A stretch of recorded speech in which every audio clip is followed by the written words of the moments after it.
Good Tuesday morning. I'm meteorologist Byron Douglas with a weather update. We're on 8:30 coffee break. I'm going to take you through the next couple of days. And boy, we're going to transition into some much needed quieter weather overall.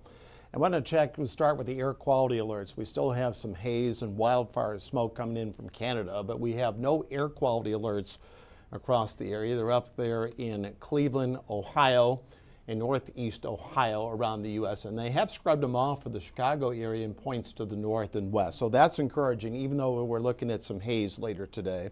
We're also up on Facebook. Once we get started, I'll go in and look at some of the comments if you have any questions. We are going to transition into a little more active weather pattern towards the end of the week. We've had some unsettled weekends overall, but no issues with respect to air quality. Take a look at some of the haze forecasting here as we go out over the next few hours. Some haze. I think actually we'll see more as we go through this evening over moonlit skies, and a lot of it sets up to our north and west. And then we're going to cover the rain and storm chances, and I'll take this full, but boy, we're going to dry out the next few days. So still some corn and soybeans to get in. So we'll have excellent opportunities for some showers. I shouldn't say excellent. I went above the guidance for Saturday and Sunday with a 60% chance of showers and storms, and then kind of very scattered nature as we go into Friday night. Now, not very breezy today. The winds were up yesterday, but winds generally will be fairly light out of the northwest at 4 to 5, a gust or 2 up to 15. Oh, what a quiet map as far as our thunderstorm outlook is concerned. Generally, we had some severe weather generally south and west there of Dallas earlier, but we don't have any major threats. But we do have a marginal threat if you have an afternoon connection down into Atlanta and then back out through Dallas. And this is pretty much is where we're going to stay located through Thursday. No major threats for severe weather. It's a pain predictor map. Got to give Jeff Lyons credit for putting this together. So no sharp areas of low pressure. So it looks pretty good over the next few days. I always like to do a little nowcasting here on Doppler. I'll just bring this up full. Go around the U.S. This is almost like a map you'd see in October. Very quiet across the U.S. Got some storms down to Dallas, Fort Worth. No delays. I checked down through Dallas. The storms are out to the west there of the field. And I had a line there of some severe thunderstorms north and west of Austin. And then if you have family out in Savannah and then up to about, you get into Hendersonville, South Carolina, west there of Charleston, they have a severe thunderstorm warning there.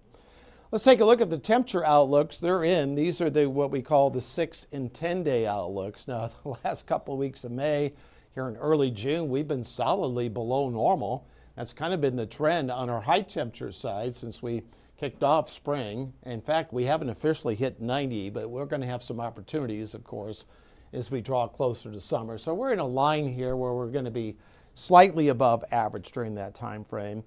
And here are the outlooks. These are what the 8 and 14 day outlooks. This comes from the Climate Prediction Center from NOAA. We're in a range here that will be slightly above average. And then in the short term, this has been the theme all year, that overall, as far as precipitation is concerned, we're going to be slightly above average as far as that is concerned, but in the short term, fairly dry. All right, pollen counts, they're not what we registered in April and May. They're in the medium category. They were very low yesterday, so I hope you're getting through the season all right. And the mowing forecast overall looks pretty good for today. Our next chance for thunderstorms may be fair conditions as we go into Friday afternoon and then into the evening hours. So let's take a look here at the latest guidance. These are the hour by hour. I'm using the in-house model here, but mainly clear skies as we go forward throughout the morning. I'll just run the latest guidance. I slowed the arrows down. Winds will be out of the northwest. We're showing some scattered clouds at 10 to 15,000 feet. Got that from the aviation guidance. So I like to look at the cloud decks. I'm not sure if I loaded that up. I don't think I did, but otherwise, suffice it to say it's going to be sunny to mostly sunny as we go into the afternoon. Wednesday night, a few clouds will stream in. And then as we go into Friday, we'll acknowledge overall Thursday will be pretty nice.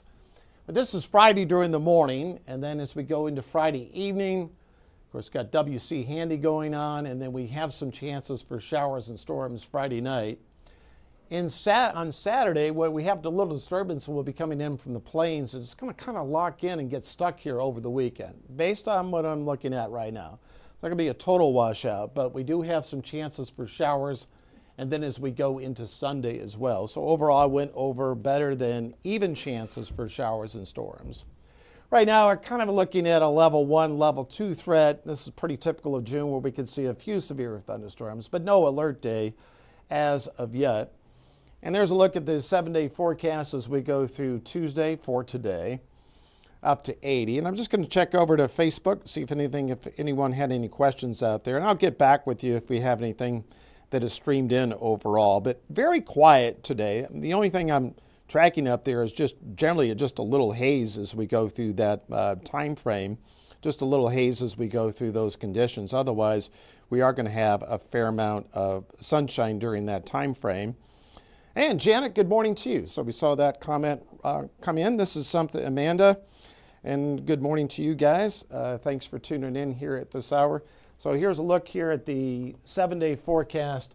So Friday night, of course, looks good for Zydeco night at WC Handy, but I went with better than even chances for showers and storms during that time frame. I'll take that full again.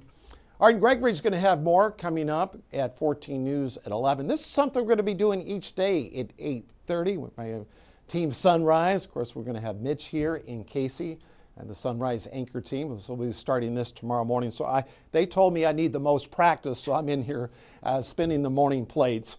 And of course, we have more on our 14 First Alert weather app. We'll have more soon. Have a great day.